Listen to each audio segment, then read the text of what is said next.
जय हिंद दोस्तों। जैसे आप सभी को पता है BPSC TRE teacher recruitment exam 4.0 जल्दी होने वाला है। अगस्त के महीने तक आपका नोटिफिकेशन आ जाएगा और इस साल की जो कुल सीट है वो लगभग 32,500 है। तो बहुत सारे बच्चे जो हैं एप्लीकेशन फॉर्म भरेंगे, तो उनके मन में एक मेजर डाउट ये रहता है कि क्या इसमें एज क्राइटेरिया क्या है, मैक्सिमम एज क्राइटेरिया क्या है। अदर स्टेट के जो बच्चे हैं जैसे उत्तर प्रदेश हो गया आपका, छत्तीसगढ़ हो गया, राजस्थान हो गया, या फिर कोई भी स्टेट है, कोई भी स्टेट जो बिहार का ये एग्जाम देना चाहते हैं टीचिंग एग्जाम, तो उनके लिए क्वालिफिकेशन क्या रहेगा, क्या उनको रिजर्वेशन मिलेगा। खास करके जो महिलाएं हैं, जैसे हम सभी को पता है कि बिहार में 35% आपका रिजर्वेशन है फॉर वुमेन्स। तो ये जो 35% रिजर्वेशन है वुमेन्स के लिए, क्या उनको मिलेगा। तो ये सारी चीजें आज हम डिस्कस करेंगे इस वीडियो में। आपको एंड तक बने रहेंगे, बहुत सारी चीजें पता चलेंगी। इवन लास्ट में ये भी डिस्कस करेंगे कि कौन से महीने में एग्जाम हो सकता है और नोटिफिकेशन कब तक आ सकता है। तो सबसे पहले हम चालू करते हैं कि एज लिमिट क्या है।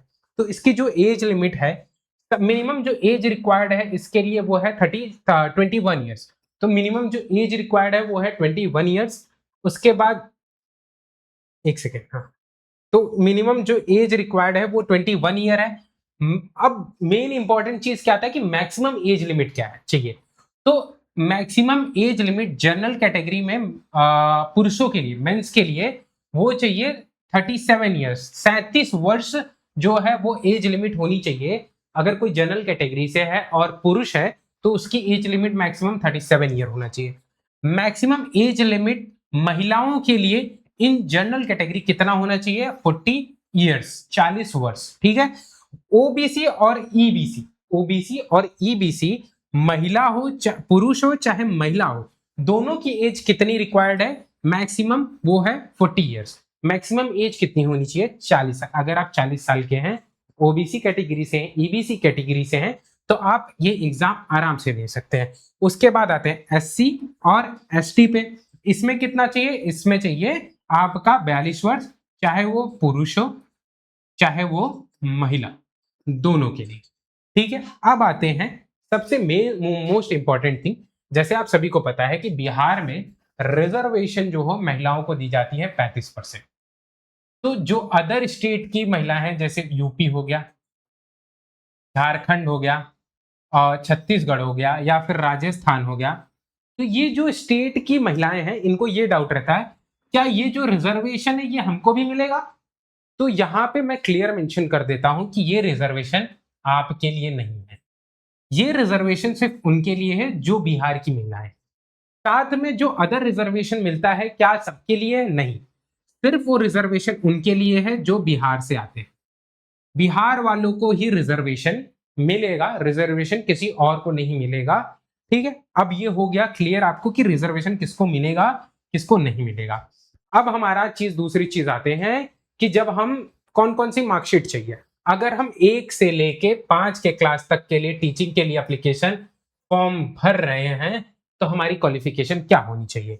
तो पहला चीज हमको रिक्वायर्ड चाहिए 10th और 12th की मार्कशीट, जो हम पास होने चाहिए। ठीक है। हम पास होने चाहिए क्या, 10th और 12th, प्लस हमारे पास सीटेट या बीटेट हो। दोनों में से सीटेट भी हो या बीटेट हो, कोई एक काम चल जाएगा। इसमें आपका फर्स्ट पेपर क्वालिफाइड होना चाहिए।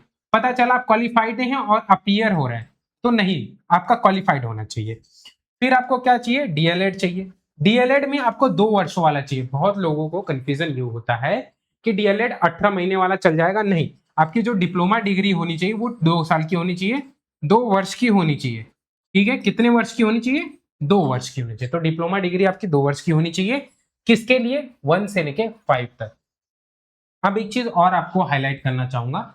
देखिए, जो ये आपका 12th का सर्टिफिकेट, इसमें अगर आपका 50% से कम है, अगर यहाँ पे रिक्वायरमेंट कि 12th में आपका 50% होना चाहिए, अगर ये 50% से कम है तो आपके पास ग्रेजुएशन की डिग्री होनी चाहिए। किसकी डिग्री होनी चाहिए, ग्रेजुएशन की डिग्री होनी चाहिए।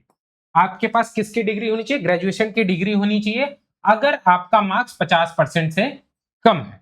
तो ये चीज आप हाईलाइट हो गई है। अब आते हैं, अगर हम 6 से लेके 8 के क्लास के लिए आवेदन कर रहे हैं तो हमारे पास पहली बात तो 10th और 12th का सर्टिफिकेट होना चाहिए। फिर साथ में हमारे पास सीटेट होना चाहिए, बीटेट होना चाहिए। इसमें फर्स्ट पेपर से काम नहीं चलेगा। आपका सेकंड पेपर क्वालिफाइड होना चाहिए। कौन सा पेपर? सेकंड पेपर आपका इसमें क्वालिफाइड होना चाहिए। ग्रेजुएशन नेसेसिटी है, आपका 1 to 5 में ग्रेजुएशन नहीं चाहिए था, लेकिन यहाँ पे आपको ग्रेजुएशन चाहिए ही चाहिए। अब साथ में आपका डीएलएड हो या फिर आपके पास बीएड हो, दो में से एक चीज आपके पास होनी चाहिए, चाहे वो आपके पास बीएड हो चाहे डीएलएड हो, डीएलएड या फिर बीएड, दोनों में से कोई एक होगा, काम चल जाएगा आपका। अब आते हैं 9 to 10th class, most important. अगर हम 9 से लेके 10 क्लास के लिए आवेदन कर रहे हैं तो क्या क्या चीज चाहिए? 10th और 12th का एज यूजुअल जैसे सब में चाहिए रहता वैसे यहाँ पे भी चाहिए। ग्रेजुएशन सर्टिफिकेट ये भी चाहिए। यहाँ पे क्या चाहिए? आपके पास बीएड चाहिए। और यहाँ पे क्या चाहिए? एस्टेट चाहिए। एस्टेट में आपका फर्स्ट पेपर आपका क्वालिफाइड होना चाहिए। फर्स्ट पेपर क्वालिफाइड होना चाहिए, नेसेसिटी। अब कुछ वार्निंग्स है, ध्यान दीजिएगा। बहुत लोग ये डाउट ये है उनको कि हमारे पास डीएलएड होगा, तो अगर डीएलएड होगा, डीएलएड और सीटेट से काम नहीं चलेगा। यहाँ पे क्या चाहिए? एस्टेट। तो ये जो सीटेट और डीएलएड है ये दोनों काम नहीं आएगा, यहाँ पे आपका एस्टेट और बीएड होना चाहिए। ठीक है, एस्टेट और बीएड आपका होना चाहिए, तब जाके होगा। अब आते हैं 11th और 12th में। 11th और 12th में सबसे बड़ी चीज है, जब आप हायर लेवल पे पढ़ाएंगे। अब 11th 12th में जब हम पहुंचते हैं तो हमको वहां पे रिक्वायरमेंट क्या रहता है? वहां पे कैटेगरीज आ जाती है, कॉमर्स, साइंस, आर्ट। तो जिस चीज में चाहिए उसमें स्पेशलाइजेशन चाहिए, तो स्पेशलाइजेशन चाहिए तो मास्टर आ जाता है। तो सबसे बड़ी चीज क्या चाहिए? Post graduation degree. तो सबसे इंपॉर्टेंट क्या है? पोस्ट ग्रेजुएशन डिग्री होनी चाहिए। 11th और 12th का तो पासिंग, सॉरी ये 10th और 12th का पासिंग होना चाहिए आपके पास सर्टिफिकेट। बीएड होना चाहिए, एस्टेट होना चाहिए। अब एस्टेट में आपका पेपर 2 क्वालिफाइड होना चाहिए, जो पेपर 2 है आपका क्वालिफाइड होना चाहिए एस्टेट में। ये हो गया कि आपको क्या क्या सर्टिफिकेट रिक्वायर्ड है इस एग्जाम्स में। अब हम आते हैं इसी चीजों में कि भैया आपका ये चीज अब हम समझ गए। अब हम ये जान लेते हैं कि एग्जाम कब तक होगा। बहुत सारे लोग बोल रहे, मतलब एज पर सोर्सेज बोला जा रहा है कि जो एग्जाम है हो सकता है कि आपका अक्टूबर महीने में हो। जो प्रीलिम्स का एग्जाम है वो अक्टूबर महीने में हो, ठीक है। और जो नोटिफिकेशन आने के सबसे ज्यादा जो चांसेस है, कौन से महीने में है? नोटिफिकेशन आने के चांसेस जो हैं वो अगस्त में है। अगस्त में भी कुछ लोग बोल रहे हैं first week, second week, third week. मुझे जहां तक लगता है, जो अभी रिसेंट में जो एक पॉडकास्ट मैंने देखा तो वहां से एक अंदाजा लगा मुझे कि जो एग्जाम है एक प्रोसेस होता है, उस प्रोसेस फॉलो करने के बाद एक टाइम ड्यूरेशन चाहिए। तो समय जो चाहिए उसमें मैं मान के चल रहा हूँ कि थर्ड वीक ऑफ अगस्त तक नोटिफिकेशन आ जाएगा, और जैसे ही नोटिफिकेशन आएगा फॉर्म फिलिंग चालू हो जाएगी। तो मैं मान के चल रहा हूँ 20 अगस्त के बाद आपका 20 या 21 तक आपका नोटिफिकेशन आ जाए। जैसे ही नोटिफिकेशन आएगा आपका एप्लीकेशन फॉर्म भरना चालू हो जाएगा। तो ठीक है भैया, ध्यान लगा के पढ़िए। इस साल 32,000 से ज्यादा, आपका 32,300 कुछ, 300 या 800 कुछ ऐसा, 32,800 कुछ है। तो इतनी ज्यादा सीटें हैं, तो ध्यान से पढ़ेंगे तो हो भी सकता है, और इसमें हम बहुत आपकी मदद करेंगे। ठीक है दोस्तों, वीडियो अच्छा लगा हो तो आप लाइक कीजिए, लोगों में अपने दोस्तों में शेयर कीजिए, नॉलेज को शेयर कीजिए। जितनी नॉलेज शेयर करेंगे उतनी नॉलेज बढ़ती है। Thank you so much guys, जय हिंद।